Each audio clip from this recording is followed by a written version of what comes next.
Hey, can you come here real quick? Okay, a little bit closer. Okay, yeah, that was too close. Hey, we're kind of there. This'll do. This'll do. This'll do. We need to talk real quick about Secret Lair and Sonic the Hedgehog.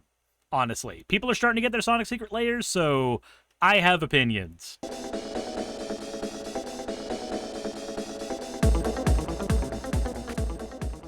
So the Sonic the Hedgehog Secret Lair Super Drop is finally coming here, and some people have actually received it early. Like, I actually know one guy at my card shop that has all of his Sonic cards already, and I don't know which bodies he hid to get them, but he's definitely got them. I mainly want to focus on the friends and foes and the actual styles of inclusion that we got in this secret lair. I really enjoy some of the stuff that we've got here, but there are some hiccups that I want to point out, and actually some missed opportunities from somebody who's a huge Sonic fan and is also kind of iffy about this secret lair. I've already made a Dr. Eggman deck on the video or on the channel, but there's some other stuff that I want to touch base on that I think we probably need to go over, and it's a little important to me. So let's get into things. First of all, I'm kind of torn between two things. One, as a lot of other creators have pointed out, we've kind of got a second reserve list problem with the new secret lairs. You see, the more universes beyond secret lairs and even the more universes beyond sets we get, the more licensing agreements are going to determine whether or not cards are going to return to print ever again. And that creates kind of a problem where we already have a giant list of cards in Magic the Gathering that nobody has access to because Wizards is technically not allowed to print them. Now, the Trinket Mage actually already made a really good video called Stop Treating Cards Like Investments about the MTG finance culture and how that relates to secret lairs and everything else, and a point that he made in his video that I largely agree with is that it doesn't matter, ultimately, that we're not technically supposed to see these cards again, because ultimately all that would happen is that a lawsuit would be levied at Wizards, and their financial departments would determine whether or not the lawsuit and the money they would lose in the lawsuit is actually worth absorbing when it comes to the money they would make for reprinting things like reserve list cards. Think of it like this. If you and I are both on the highway, but you're a billionaire and I'm not, if I park in a zone that I'm not supposed to park in, I have to pay a $70 to $200 fine, depending on where I'm at. But if you park in that same zone, that fine doesn't really hurt you. What's $200 to a billionaire versus the $200 to somebody that makes under $40,000 a year, like most Americans? That's something that impedes me from parking in that spot, but you could just figure that's the cost of convenience. That's just a $200 parking spot for you. It costs way more than what it costs for me, but it's also 50 feet closer to the venue we're trying to get to, so it's a-okay for you. And this is kind of how things work out in all business practices. We can say that secret lairs are never going to be coming back. We can say that the reserve list is never going to be coming back because of some agreement between investors, the people who bought the cards, and Wizards. Ultimately, they can do whatever the hell they want. They're a company. They can just factor in anything to... they can factor in the money into what they're actually going to be losing versus gaining in any of these transactions. I want to get that part of the conversation out of the way so that I can also say we kind of have an expectation that things like the reserve list and these secret lairs will not get reprinted. And once upon a time, these secret lairs were going to be reprinted as universes within cards, and that seems to have been wholly abandoned by Wizards. As more and more of the universes beyond stuff has trickled into Magic the Gathering, it's been treated more like Fortnite. And I'm not saying that as oh no, they're Fortniteifying my game. No, literally, if a skin comes out in Fortnite, you're not allowed to use that skin if you don't buy that skin. And if you don't buy that skin whenever it goes on sale, then you're never getting that skin again. Almost every skin in Fortnite just does not come back. It's something that you get for the amount of time that you have the game open, if you have the money to buy that skin at that moment, and then afterwards, it's just gone forever. And I don't hate that system all that much for something like Fortnite, because it's skins. They don't change how the game plays in most situations. The Rick and Morty skins are a bit differently. The hitboxes are weird. But for the most part, you don't really change how the game plays depending on what skin you have. So I don't care about the fear of missing out stuff there. But with the Sonic Secret Lair and other things, like, these are mechanically unique cards, unique to the Secret Lair. And I know everybody has talked their heads off about this, but I still find this to be kind of a problem. And the reason I want to talk about it with the Sonic Secret Lair is because Sonic is one of my favorite franchises of all time. I want people to be able to use these cards and enjoy them regardless of what is actually on them, whether they're Sonic cards or not, because Magic is also one of my favorite things of all time. But I feel like one of these can make the other far less enjoyable if there's multiple cards that are $20, $40, $50, $60, because nobody can find the damn things, because we get a limited amount of prints, they're not print to demand, and then even after these things go out, we don't see them again basically ever. We have to find people who are willing to hold on to them and trade them years down the road, which the number of people who are willing to trade these highly collectible pieces is going to shrink smaller and smaller to where the market doesn't have a lot of these cards for people to play with. But I think we all understand that intuitively. That's something that all of us have been dealing with Magic for a long time. There's a different miss in here that I want to point out from the perspective of a Sonic fan, and that is the flavor miss here. Now, by and large, these are fantastic. Sonic dropping rings when he gets hit is great. Shadow making things uninteractable is perfect for obvious reasons. Wow, he's fast! Hey, it's not his speed. He must be using the Chaos Emerald to warp. And, like, yeah, Eggman doing the villainous choice thing is kind of perfect, considering, you know, that's what he is. We've done Grixis villainous choice in the game already, and that's what he's doing here. And, you know, I feel like people who don't actually play Sonic don't realize that Eggman can be pretty evil. I will burn your world, you rebellious scum! I will destroy everything you love and make you rot! Mr. President, my demands are quite simple. Surrender to the Eggman Empire and make no attempts to resist. Otherwise, your country will cease to exist. You have 24 hours to give me your answer. But it's actually some of Eggman's most evil machinations that cause me to think this is a bit of a flavor miss. You see, every single character in this Secret Lair does something that I would expect the Sonic characters to do on the surface. If we look at the super form, it gives everything but indestructible. That's cool. Knuckles the Echidna is a treasure hunter, so of course he does treasure stuff, and he gives you a bunch of artifacts win condition. Amy Rose is known for using her Pico Pico hammer, so she utilizes weaponry. Miles Tails Prower utilizes vehicles, because he's really only rivaled by Eggman in terms of genius, and Eggman uses constructs as well. It makes sense that Tails specifically utilizes vehicles, but Eggman uses every kind of construct. And then, of course, I already went over Shadow and Sonic. Everybody is thematically doing great here, and every other card in the Secret Lair is fairly okay. The Egg Hammer is alright. I don't know why the Mirror Battlesphere is the Egg Hammer. Swiftfoot Boots and the Lightning Greaves being what they are, being the Power Sneakers and the Air Shoes respectively, these are all fine. I'm okay with all of this. But there is something missing. There is a cross-promotion between Magic the Gathering and Sonic the Hedgehog that we just don't have.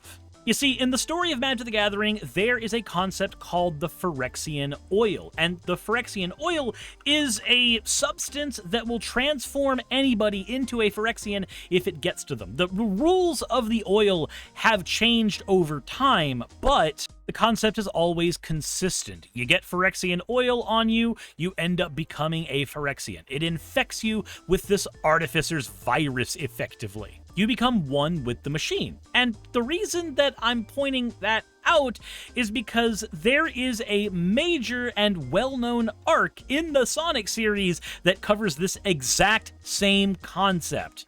In the Sonic series, there is a weapon that Eggman utilizes called the Metal Virus, and Sonic gets infected very early on in the series. Turns out that speed can actually destabilize the virus so that you don't end up getting infected completely, but it is only a matter of time. Like a zombie bite, once you get infected, it is just going to happen. You can slow the infection, you cannot stop the infection. Characters like E123 Omega, who I also wish was in this secret layer, but Omega's immune to it as he's already a robot, but every other character is infected by this eventually. And we see cities fall, civilization collapse, we see people unable to trust the friends around them in case they end up turning, much like your friend walking into your house with a zombie bite hidden under their shirt. We see a ton of that in this series, and this is all canon to the IDW comic, and all of this is official. None of this is a fan series. This is all official Sonic the Hedgehog stuff, and this is done by a lot of different writers, but this area was done by Ian Flynn, who's even one of the main Sonic writers for the games now. So ultimately, my only question is, why do we have a giant Sonic secret layer that feels amazing on the surface, but is just that? It's just surface deep. It is the barest understanding of each Sonic character. Why do we not have, even in the alt arts, anything that has to do with Phyrexia that could lean on this metal virus concept that the Sonic series already had? Don't get me wrong, I am excited that the secret layer is out. I'm super happy that we have a Sonic secret layer. It's weird as hell to me to live in a world where Sonic and Magic the Gathering are together in an actual property, but come on. Look at this stuff. It's Sonic and Shadow arguing over what to do in the middle of a zombie apocalypse where everybody is, well, being transformed into a zombie via a metal virus. How is this not what Phyrexian oil is? The only difference between the metal virus and Phyrexian oil is that the metal virus itself only leaves people with the barest remembrance of who they were and what they were, whereas with Phyrexian oil, it's basically like full-on mind control. If a person knows all of your deepest, darkest secrets when they become a Phyrexian, they have all of that as well, and they only have a bare understanding of that during the Metal Virus saga. So I would have loved to see these properties collab with something like this, because the thing is, Magic the Gathering secret layers all seem to collab on the idea that all these different properties have cool legendary characters that are important to them, and that's neat and all, but as a fan of both properties that understands where these properties can go, there is a direct correlation between these two properties and their stories that I would love to have seen visited. Maybe we're going to get a revisit of the Sonic secret layer at some point. Maybe they'll do a part 2 where they'll lean into something like this. Who knows? But considering that even the IDW staff worked on doing the artwork for these, this just feels like, I don't know, is this a pipe dream? Is this something that only a superfan would care about? Like, this is something that I really, really want, because this shit is fantastic. Like, come on, give me a Phyrexianized Shadow the Hedgehog. All the pieces are there for it. It's all there for that. So I'm excited that the secret layer is coming out. I've already bought mine. I'm part of the problem, but this is kind of one of my other issues with secret layers, is that unless it's a full set like Final Fantasy, we can't really fully explore what that, you know, IP property is actually doing. The intellectual property for Sonic has a bunch of stories that I'd love to see explored, but we're not going to get that because we got the, you know, rinky-dink little secret layer, as opposed to Final Fantasy and Spider-Man, which get the giant sets, which will actually let you see important parts of their stories as you go. Who's betting on us getting a Gwen Stacy on the end of a spider's web just with her broken neck as a card? Like, I'm just expecting that to be the murder of the set, but, you know, that's where my bet's going. Anyway, my point is, I don't hate Secret Lair. I don't hate Magic, obviously, and I don't hate Sonic. I'm happy all these things are coming together, but I feel like these Secret Lair versions of these things simply don't have the opportunity to explore these sets in the way that does them the most justice. It's more of just a happy-go-lucky nod that would be perfectly fine if it was just a skin, but it's not. It's the characters through and through as mechanically unique cards. Not only do we not have access to what is available here once the Secret Lair is over, but we also won't be able to explore these properties any further going on down the road, because once the Secret Lairs happened, I basically assumed that that's the beginning and the end of that collaboration. And that kind of makes me sad. I already wasn't super on board with Universes Beyond to begin with, but now that we have it, I want it done as well as humanly possible. And this is the surface. And a lot of the Secret Lair versions of Universes Beyond are just the surface of these properties. I know about the problems with this being a Sonic Secret Lair because I'm a Sonic fan, but all people who don't care about Sonic are going to see is, oh, it's the Sonic characters, that's neat. I don't think they're going to want to explore that property any further because of this Secret Lair, but if you showed them an interesting story, they could go, wait, hold on. When did like a metal zombie virus infect the Sonic world? When did that happen? Like, that's an interesting conversation to start, and that's something that Secret Lair could do. Like, the big Magic the Gathering Final Fantasy set brought me into playing Final Fantasy again, and I hadn't played through any of them outside of the 7 remake in years. Hell, a decade or two even. So, I don't know. I want to see more of Secret Lair, or less Secret Lairs. The Secret Lair system is just dumb in a lot of ways. I think the original way we did Secret Lairs was fine, and now people just don't have access to the cards anymore because it's not print to demand. I kind of want us to stop doing the Secret Lair thing the way that we're doing. Go back to the older system, and while we have Secret Lairs, maybe let the Secret Lairs be supplements to a greater set the same way that they are for Final Fantasy.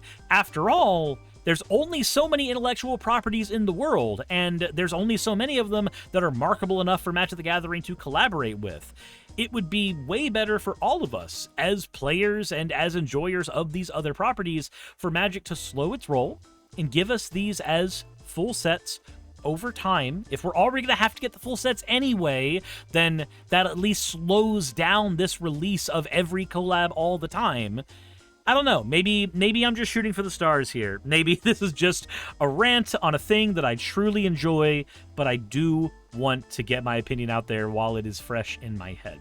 I don't know. So I guess the TLDR, I don't like the current Secret Lair system, but I don't hate the Secret Lairs that we have. I love that we got Sonic, but I wish that we could have explored Sonic more. We have a system to explore these things more, as evidenced in the Final Fantasy Universes Beyond set and the Lord of the Rings Universes Beyond set, but I feel like seeing this Secret Lair basically puts the nail in the coffin of us potentially getting one of those sets. I don't like that we have those sets to begin with, but if we're going to have them, I like the good they can do for the game.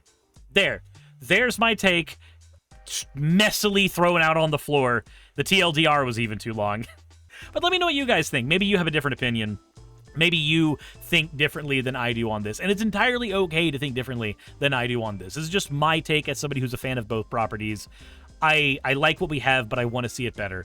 I like that Secret Lairs exist, but I want to see them distributed better. I don't like that we have Universes Beyond sets, but if we're gonna have them, make them a thing that people really, really want, but not because of FOMO and not because of collector's packs and not because of any of this crap, just because they explore the stories of those franchises in a way that does justice to that particular fandom. I don't know. Like I said, it's messy, it's a pancake of ideas, but I want to know your take in the comment section below. Thank you for watching, and as always, insert end of video tagline here. Hey, thanks for making it to the end of the video. I really could not do any of this without all of you. Those of you watching, and especially those of you who support me on Patreon. I wanted to go ahead and take a minute to thank all of you who do that, because with YouTube being what it is these days, I really cannot do this full-time without the support from each and every one of you. Those people would be Red Joker, Purple Poundini, Jemshin, Britzkrieg, Jupe the Malignant, Michael, Ravalern, Mabbity Babbity, Astral Frontier, Tales of Atonement, Nixie Chan, Kiri Artemis, Limor Pinku, Love Bunny Games, Victorian Alchemist, I'm not saying the last part of that, and you know that. Aurora, Leela Uraraka, Arcton Arclacier, Kiratorian, Dren Hadamata, Jordan M, John L, Lord Bleck, Smiling Game Master, and Fire Shard. Thank you so very much. But since you're here, why not go ahead and try watching another one? There should be one that's on the screen right now. And if you are a patron of mine, I wanted to go ahead and thank you again for all of your support. There is still a video you could press though, if you'd like. I would appreciate it just a little bit.